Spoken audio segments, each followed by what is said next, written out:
पर मौजूद है उनको हटाने की बात कर रहे हैं। बार के सचिव यहाँ पर वो भी यहाँ पर मौजूद है और अब यहाँ पर बड़ी संख्या में पुलिस भी मौजूद है जो उनको अंदर नहीं जाने दे रही है, कलेक्ट्रेट में डीएम से मिलने नहीं जाने दे रही है। इस वजह से यहाँ पर नमस्कार दोस्तों, स्वागत है आपका और आपके साथ मैं हूं आशिमा त्यागी। दोस्तों, जिस देश में सत्ता समर्थक नारे लगाना राष्ट्रभक्ति माना जाता हो, वहां अगर वही सवर्ण समुदाय सड़कों पर उतर आए, प्रधानमंत्री और गृह मंत्री के पोस्टरों पर जूते बरसाए और एक सिटी मजिस्ट्रेट खुलेआम इस्तीफा देकर कलेक्ट्रेट गेट पर धरने पर बैठ जाए, तो सवाल सिर्फ यूजीसी के नए कानून का नहीं रह जाता है। सवाल बन जाता है, क्या मोदी सरकार ने पहली बार अपने कोर सपोर्ट बेस को ही नाराज कर दिया है? और क्या यही वजह है कि यूपी के बरेली से निकली ये आग अब दिल्ली तक धुआं छोड़ रही है? तो ये सवाल आज बेहद महत्वपूर्ण हो गया है दोस्तों, और यही वजह है कि आज हम इस पर चर्चा करने के लिए भी आए हैं। यूजीसी का नया कानून, यूजीसी के नए ड्राफ्ट रेगुलेशंस को सरकार शैक्षणिक सुधार के रूप में पेश कर रही है, लेकिन इसके विरोध में उठ रही आवाजें बता रही हैं कि जमीनी हकीकत कुछ और है और इस नए ढांचे में नियुक्तियां, प्रमोशन और जो अकादमिक स्वायत्ता को लेकर गंभीर आशंकाएं हैं। और देखिए, दिलचस्प बात यह है कि इस बार विरोध की अगुवाई ना तो छात्र संगठन कर रहे हैं, ना वामपंथी यूनियन, बल्कि वही सामान्य वर्ग, सवर्ण समुदाय, जिसे अब तक मोदी सरकार का मजबूत स्तंभ माना जाता था, वो ये विरोध यहां पर दर्ज करा रहे हैं। तो दोस्तों, बरेली से उठी चिंगारी, अलंकार अग्निहोत्री का इस्तीफा। यूपी के बरेली में सिटी मैजिस्ट्रेट रहे अलंकार अग्निहोत्री का इस्तीफा इस पूरे विवाद का टर्निंग पॉइंट बन गया है। इस्तीफा देकर चुपचाप घर जाने के बजाय वो कलेक्ट्रेट गेट पर धरने पर बैठ गए। आप तस्वीर में भी देख रहे होंगे। ये भारतीय प्रशासनिक ढांचे में असामान्य नहीं बल्कि अभूतपूर्व है। उनका कथन, मुझे पूछना है कि साला पंडित पागल हो गया है, ये किसने बोला?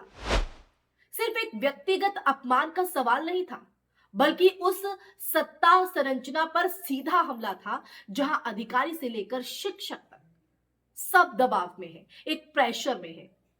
वो प्रेशर जो दिखाई तो नहीं देता है, लेकिन सुनाई देता है, जो धरातल पर नजर भी आता है। जैसा कि अलंकार अग्निहोत्री धरने पर बैठे हुए हैं। अब आते हैं अगले पॉइंट पर, पोस्टरों पर जूते और सत्ता की घबराहट। यूजीसी के विरोध में देश के कई हिस्सों से जो तस्वीरें सामने आई हैं, वो प्रधानमंत्री नरेंद्र मोदी और गृह मंत्री अमित शाह के पोस्टरों पर जूते, वो प्रतीकात्मक रूप से जो है बहुत भारी है। और यही वो चेहरे हैं जिन्हें भक्तजन नॉन बायोलॉजिकल मुखिया और आधुनिक चाणक्य कहते नहीं थकते। अब वही समुदाय जब खुलेआम नाराजगी दिखा रहा है, तो सरकार के लिए महज कानून व्यवस्था का मुद्दा नहीं बल्कि राजनीतिक चेतावनी है दोस्तों। अब आते हैं योगी मॉडल की परीक्षा पर।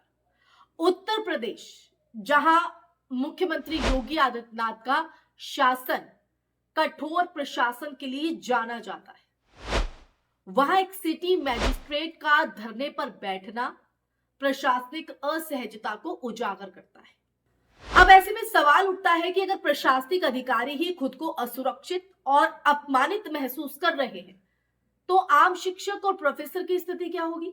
आप इसी से अंदाजा लगा सकते हैं कि क्या हालात होंगे। चंद्रशेखर आजाद का बयान और राजनीतिक गणित को भी समझिए दोस्तों। इस पूरे घटनाक्रम में आप देखिए, इस पूरे घटनाक्रम में सांसद चंद्रशेखर आजाद का बयान भी अहम है।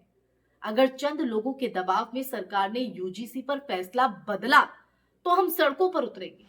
ये बयान दिखाता है और दर्शाता है कि मामला अब सिर्फ सवर्ण बनाम सरकार नहीं रहा है। जी हां, सवर्ण बनाम सरकार, सही सुना है, बल्कि व्यापक सामाजिक और राजनीतिक ध्रुवीकरण की ओर बढ़ रहा है तेजी के साथ। अगला पॉइंट है गांधीवाद की दुहाई और दोहरा मापदंड। सरकार समर्थक तबका अब नैतिकता की बात कर रहा है कि विरोध गांधीवादी तरीके से होना चाहिए। ये वही तबका है दोस्तों, ये जिसने किसान आंदोलन में बैरिकेड्स, कीले और इंटरनेट बंदी को जायज ठहराया था। सवाल है, क्या विरोध का तरीका तब ही गलत होता है जब विरोधी आपका अपना वोटर हो? अब आते हैं कि क्या राष्ट्रपति शासन समाधान है। दरअसल कुछ आवाजें यूपी में राष्ट्रपति शासन की मांग कर रही है, लेकिन अगर सच्चाई देखें तो सच्चाई ये है कि राष्ट्रपति शासन किसी समस्या का समाधान नहीं है, कोई हल नहीं हो सकता है, बल्कि असफल शासन की स्वीकारोक्ति होती है। और असली सवाल ये है कि क्या मोदी सरकार यूजीसी जैसे संवेदनशील शैक्षणिक मुद्दे पर संवाद करेगी या इसे भी टुकड़े टुकड़े गैंग का टैग देकर दबाने की कोशिश करेगी।